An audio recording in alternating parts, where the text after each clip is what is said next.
Fala pessoal, de volta com o Samicast. Ricardo, tudo bem? Como é que você tá? Tudo em paz, Carlinhos, tudo bem. Ricardo, a gente grava numa segunda-feira e esse final de semana a gente foi surpreendido com a operação da PF. Uma surpresa, porque final de semana geralmente não tem esse tipo de operação, né? Na qual se prendeu 6 anos e 4 meses depois, finalmente, os mandantes do assassinato da vereadora do Rio de Janeiro, a Marielle, e do motorista Anderson, né? Foram presos Domingos Brazão e Chiquinho Brandão, um deputado federal. Brazão e um conselheiro do Tribunal de Contas.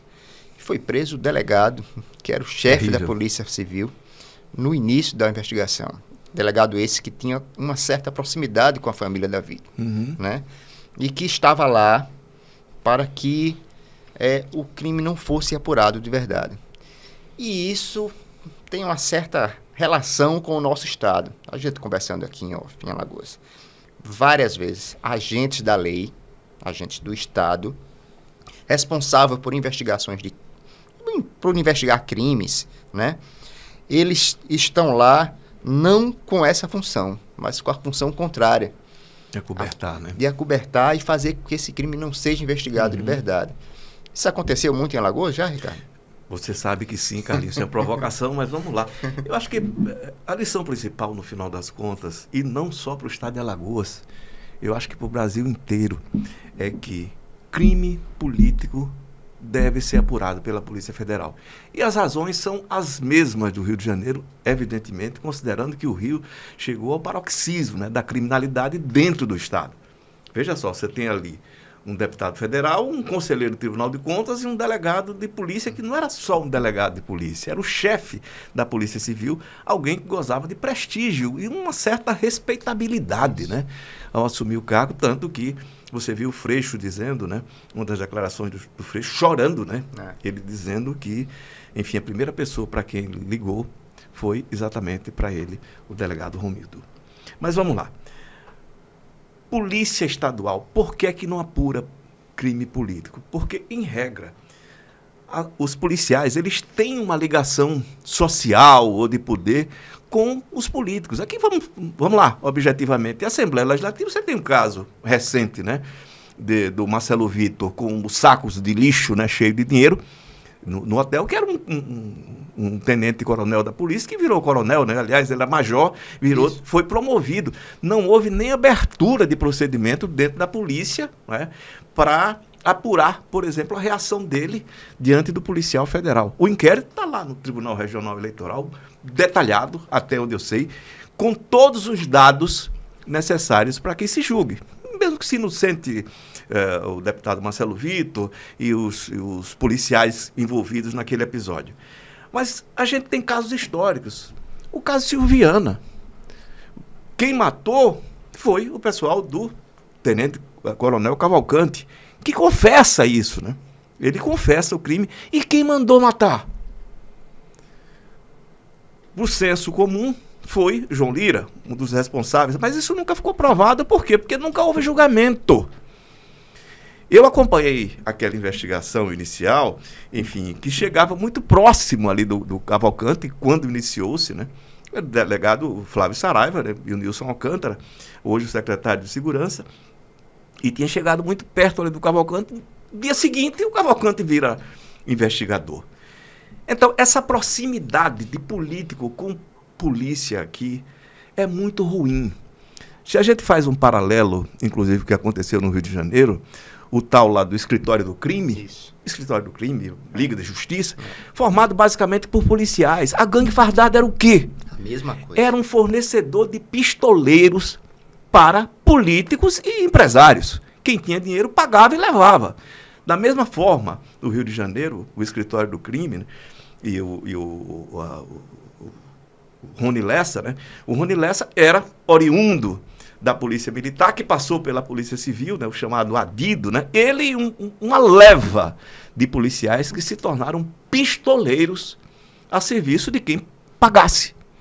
O Rio de Janeiro, cerca de 46 crimes não apurados, e que eram de responsabilidade da Delegacia de Investigação específica.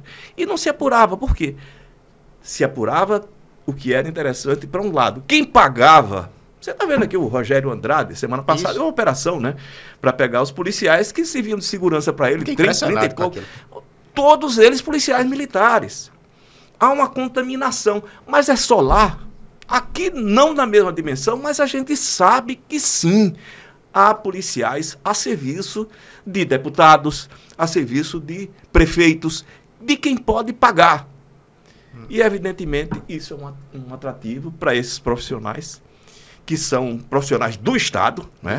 E terminam servindo como segurança particular. E, às vezes, indo além, né, da segurança particular. Se a gente lembrar do caso da gangue fardada, você vê que foi muito pior. Era muito mais do que isso. Era para execução de adversários e inimigos de pessoas poderosas que podiam pagar pelo serviço da pistolagem. Então, o que é que fica para mim como principal lição? Repito, não apenas para o Estado de Alagoas. Crime político ou que envolva algum político tem de ser apurado pela Polícia Federal. As polícias estaduais, elas não conseguem fazer isso. Você pode até pegar o exemplo do caso Ceci Cunha, que foi e chegou ao Tavone Albuquerque, que foi a Polícia Estadual, aliás, um belo trabalho de investigação, porque a questão não é de competência e não apenas também de disponibilidade de tecnologia, né, ou de outros instrumentos que possam auxiliar a investigação, mas é de vontade e determinação política do topo, do governador do Estado, do secretário de Segurança. Se houvesse, por exemplo, isso, o caso Neguinho Boiadeiro tinha sido resolvido. E tanto, estou citando esse, mas tem... Didelmiro Gouveia. Didelmiro Gouveia, Valdir de Agenor. Você vai para uma série de crimes em que nunca se chegava ao mandante, exatamente porque eram pessoas muito próximas do poder. Eu me lembro que tinha um caso específico aqui de um determinado parlamentar, enfim, de uma autoridade política, que eu lembro que numa semana teve um encontro muito amistoso com o governador. Eu neguei desse governador, disse: esse cara está sendo acusado. Não, é relação institucional. É muito mais do que isso. É muito mais do que isso. Essa naturalização da violência ou da vingança política, ou, enfim, de alguma forma, da eliminação dos adversários e inimigos, naturalizou-se. No Rio de Janeiro, evidentemente, isso tem uma dimensão muito maior. Eu dizia para você, assim, uma coisa que me chamou a atenção no final de semana foi uma declaração do Raul Jungmann, me pareceu muito interessante e procedente, quando ele disse: não houve reação nenhuma da população do Rio de Janeiro quando da execução daqueles 3 médicos que estavam participando de um congresso no Rio. Lamentável. Veja só, e quem é a maior vítima da violência de milícias, do tráfico no Rio de Janeiro? É a população. Mas, de alguma forma, isso está tão naturalizado e as pessoas se sentem tão impotentes que não reagem. Não há manifestação. Aqui, da mesma forma, se você pegar todos esses crimes que ocorreram, você não tem nenhuma mobilização popular pedindo apuração. Não tem. E quando não tem, os governos agem exatamente para fazer a adaptação, né, daqueles que, evidentemente, lhe apoiam ou lhe são importantes do ponto de vista eleitoral. Repito, a lição que fica para mim, no final das contas, é essa. Crime político tem que ser apurado pela Polícia Federal. Por que a Polícia Federal? Além de ser uma polícia extremamente profissional, e é a mais profissional de todas as nossas polícias, é também republicana. Tem problemas? Tem. Aqui e ali acontecem, inclusive, excessos, né?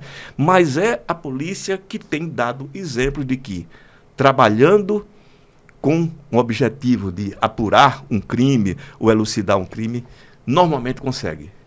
E foi o caso específico do caso Marielle. Depois de 6 anos, né, de investigação, a PF entra de cabeça. Isso, com determinação. E o resultado aparece. Eu me lembro, você falando, eu me lembro de quando eu entrei no jornalismo, Ricardo.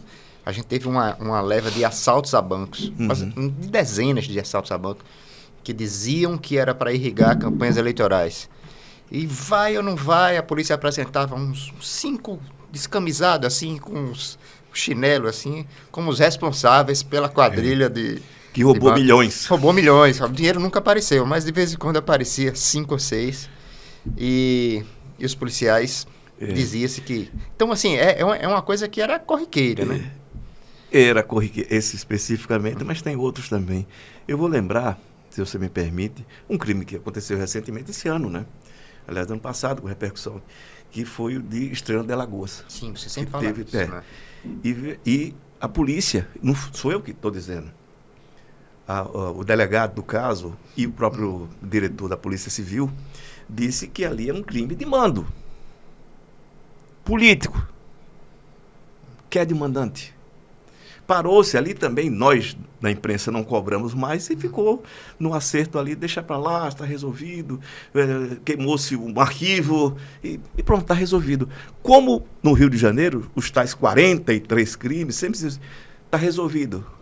Por quê? Porque o próprio crime eliminou as suas testemunhas, ou eliminou, enfim, como no caso dos médicos, né? Isso, exatamente. A própria milícia matou os caras, né? Ele resolveu, né? Resolveu, não, está resolvido aqui. Vocês não se metam porque a justiça está feita. A sociedade parece que ficou satisfeita com isso. Ficou satisfeita, exatamente. É um absurdo isso.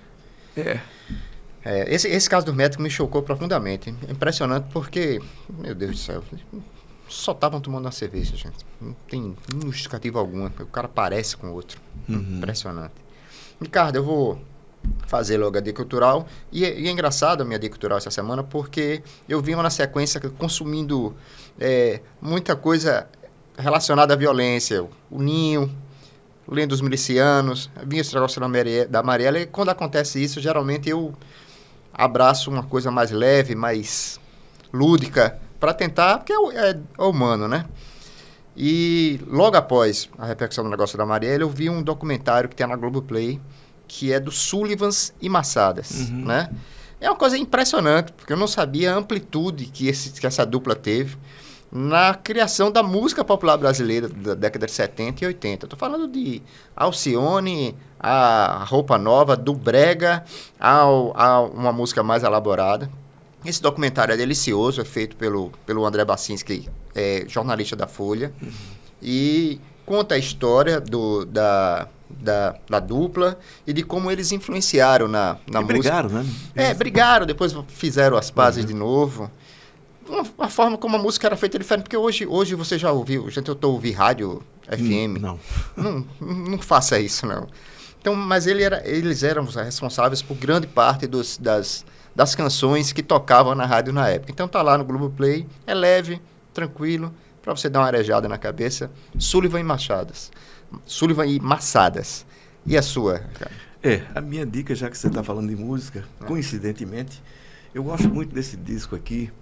É o único, né? Produzido pelo Djavan, gravado pelo Djavan, acústico, né? E com músicas que não são deles. Porque ele gravou, no começo da carreira dele, um CD, né? Ou um disco na época, acho que nem CD era, acústico. Mas esse não, ele canta Cartola, canta Luiz Gonzaga, enfim. E muita gente, Chico Buarque e Edu Lobo, ou seja, muita gente que ele, como crooner, que era ótimo crooner, né? Cantaria se ainda cantasse na noite. Ele sempre teve muito bom gosto. E vale muito a pena. Gilberto Gil. São músicas clássicas da MPB, cantadas pela belíssima voz do Djavan e um disco acústico. Área. Gente, é muito legal esse disco. Eu gosto muito de ouvi-lo. Vale a pena. Ô, Ricardo, ele é LSD, a banda que ele tocava aqui em Maceió? Era? Você chegou a tocar com ele no mesmo palco? Ou cantar com ele? Não, claro nessa que época não. Nessa época. Ele é um pouco mais velho do que eu, mas independentemente disso, o Djavan é um grandíssimo músico. Eu lembro que uma vez entrevistando, a gente ficou conversando, batendo papo, e eu perguntei a ele como é essa história, né? Porque ele já fazia música antes de ir para o Rio de Janeiro, né? E ele chega com muita autoridade ao Rio, né? Dizer lá, está precisando de música para novela, eu faço. Pronto, né? Enfim, essa autoconfiança, a autoestima dele em alta, com certeza ajudou muito. E ele dizia, quando eu ia colocar uma música minha, né, nas apresentações da banda, e o pessoal dizia, para com essa bobagem, quem gosta disso não? Hoje o mundo todo aplaude Djavan. É isso, Ricardo. Obrigado mais uma vez. Também. Grande abraço, pessoal.